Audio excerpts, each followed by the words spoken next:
Un homme d'âge moyen ouvre le judas de sa porte avant de sortir de son appartement.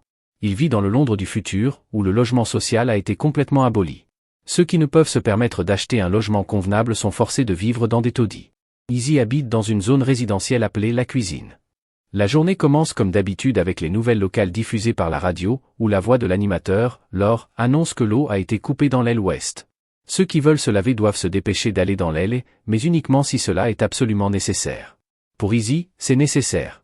Il traverse les étages encore endormis pour réclamer la douche commune, restant longtemps indifférent aux longues files dans le couloir et à la colère de ses voisins. Pendant ce temps, à l'extérieur, un groupe de jeunes rebelles à vélo, s'opposant à l'ordre établi, pourchasse un camion de provisions. Izzy sort de la douche sous les cris indignés de ses voisins et retourne dans son appartement pour relire ses messages. Le dernier en date est une notification d'un promoteur l'informateur que son studio dans un complexe résidentiel prestigieux est presque prêt. Il doit effectuer le paiement, sinon dans 21 jours il sera vendu à quelqu'un d'autre. Dehors, le groupe de jeunes distribue la nourriture prise dans le camion, en encourageant les gens à ne la prendre que s'ils en ont réellement besoin, soulignant l'importance de l'entraide dans une société abandonnée par le gouvernement. Izzy enfourche sa moto et se rend à son travail dans un service funéraire futuriste appelé La vie après la vie, où les familles qui ne peuvent se permettre des enterrements traditionnels peuvent transformer leurs proches en arbres. La famille peut visiter le jeune arbre jusqu'à ce qu'il soit temps du planteur quelque part. Après cela, la trace du défunt est perdue et personne ne sait où leurs proches ont pris racine. Cette fois, Izzy doit convaincre un vieil homme, lui aussi habitant de la cuisine. Le vieil homme est outré à l'idée de devenir un arbre, mais Izzy lui rappelle que sa famille préférerait sans doute un cercueil coûteux et des funérailles somptueuses. Il exhorte l'homme à considérer le coût de telles funérailles. Si sa famille ne peut se le permettre, il doit penser à eux et les épargner d'une dette accablante. Touché, l'homme se laisse convaincre et part choisir un joli pot pour lui-même. Plus tard, le collègue d'Izzy, Jess, s'émerveille de son talent pour persuader n'importe qui de faire n'importe quoi. Izzy explique qu'il est enregistré pour son propre appartement, décrivant le complexe comme un véritable taudis, au grand étonnement de Jess. Izzy est persuadé que la cuisine sera bientôt démolie. Plus tard, alors qu'il s'acquitte de ses fonctions, Izzy voit par hasard une photographie et entend le nom d'une femme en cours de préparation pour l'enterrement.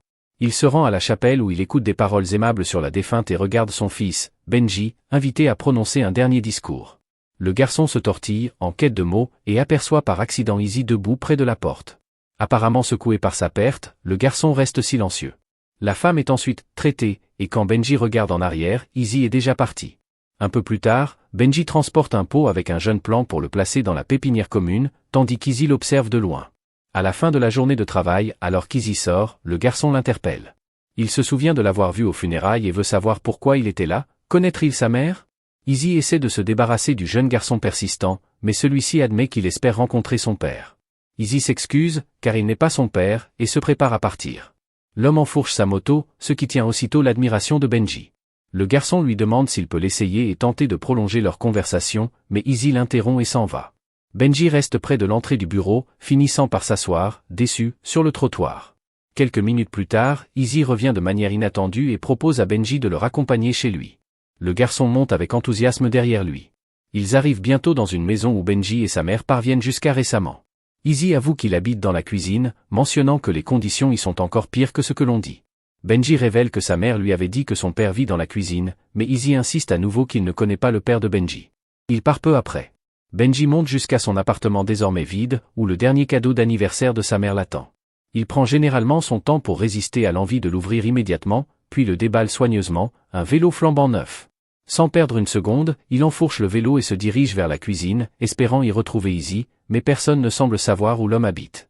Alors qu'il roule dans une des rues de la cuisine, un groupe de membres d'un gang local l'arrête, intrigué par son vélo tout neuf. Désespéré de le protéger, Benji défend son vélo avec une telle intensité que Staples, le chef d'un groupe d'autodéfense, intervient. Il permet à Benji de garder le vélo et l'inviter à rejoindre leur groupe. Ils le conduisent dans un appartement rempli de jeunes accueillants et chaleureux.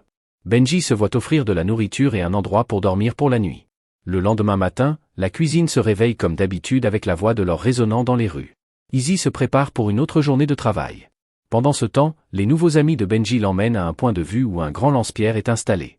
Le groupe s'en sert pour abattre les drones de police qui patrouillent dans le quartier, et après plusieurs tentatives ratées d'autres membres, il confie le lancement à Benji. À la surprise générale, Benji réussit à toucher une cible dès son premier essai, provoquant des acclamations de la foule. Plus tard, Izzy s'arrête dans un café et aperçoit Benji avec un groupe de gars à l'air louche. Il l'appelle, mais le garçon répond, l'accusant Izzy de ne pas se sentir froidement de lui. Soudain, les résidents du complexe commencent à frapper leur cocotte, signalant une descente de police. Tout le monde se précipite dans leur chambre, et Izzy parvient à attirer Benji dans son appartement en verrouillant la porte, tandis que la police arrête ceux qui restent dehors. En attendant la fin de la descente, Izzy tente de convaincre Benji qu'il ne devrait pas fréquenter des gens comme le gang de Staples, mais Benji n'a nulle part où aller. Il fournit de rester seulement 2 nuits de plus. À contre-cœur, Izzy accepte, lui offrant seulement un sac et une serviette comme couchage. Plus tard, Lord diffuse son message habituel après la descente, exhortant les gens à ne pas perdre espoir. Bien que la plupart des complexes résidentiels de Londres aient été nettoyés, reconstruits et vendus, la cuisine reste le dernier refuge pour les démunis. Leur appel à l'unité contre le gouvernement. Izzy se prépare pour le travail, et lorsque Benji lui demande de visiter le jeune arbre de sa mère, Izzy l'invite de manière inattendue à l'accompagner pour l'aider. Benji répète une phrase à propos du réconfort qu'il ressent en sachant que sa mère est devenue un arbre, ce qui lui permet de sentir sa présence dans le monde. Plus tard, il partage cela avec une famille en deuil qui vient de perdre leur mère. Benji hésite, puis parle finalement du fond du cœur en disant combien sa mère lui manque, ce qui touche Izzy. À la fin de la journée, ils retournent ensemble à la cuisine, et en chemin, le garçon tente de demander ce qu'il adviendra de l'arbre qui pousse de sa mère. Mais Izzy l'exhorte à ne pas y penser et à profiter du moment. Il l'emmène ensuite à une fête où Benji observe des jeunes en patins à roulettes lumineux. Izzy lui apporte rapidement une paire, l'encourageant à essayer. Le garçon se joint joyeusement aux festivités, tandis qu'Izzy observe de loin. À ce moment-là, son collègue Jess le repère et s'étonne de le voir là, car Izzy évite habituellement de socialiser avec les voisins. Les deux hommes se dirigent vers le bar, avec Benji qui les suit. Ils se retrouvent bientôt parmi le groupe de Staples, qui l'accueille chaleureusement. Benji remarque une jolie fille nommée Ruby et décide de rester avec le groupe. Pendant ce temps, l'ami d'Izzy lui demande quel lien il avait avec la femme enterrée, mais Izzy coupe court à la conversation et commande un verre. Benji, de son côté, fait connaissance avec Ruby et finit par se joindre aux danses, se divertissant pleinement. Un nouveau matin commence avec la voix de Laure saluant les résidents de la cuisine. Benji, qui a passé la nuit chez Staples, est réveillé par l'un des gars qui a préparé des pancakes pour tout le monde, bien qu'il ait ajouté de la cardamome, ce que tout le monde n'apprécie pas. Il remercie Staples pour le lit, et Staples lui propose de rejoindre leur groupe, car ils s'opposent au gouvernement et défendent ce territoire qu'ils considèrent comme le leur. Staples offre un vélo à Benji, qui, ravi, roule avec le groupe. Les jeunes dévalent les rues, exhibant leurs compétences, au grand plaisir de Benji. Pendant ce temps, Izzy, qui a également passé la nuit chez un collègue, est réveillé par la petite fille de Jess, dont il ignorait l'existence, n'ayant jamais pris d'intérêt pour la vie personnelle de Jess. Plus tard, Izzy retrouve Benji en train de discuter avec Ruby et l'oblige à rendre le vélo à Staples, provoquant la colère de Benji. Izzy lui explique que des enfants comme lui sont utiles à Staples pour servir de boucs émissaires en cas de crime, comme le meurtre d'un officier fédéral, ils seront abandonnés. En entendant le mot « abandonné », Benji accuse Izzy de faire la même chose avec lui. Izzy partage alors son histoire d'enfance, résultant qu'il n'a jamais connu sa mère. Benji doit apprendre à se responsabiliser. Plus tard, il retourne à l'appartement d'Izzy, où un lit de camp accompagne Benji.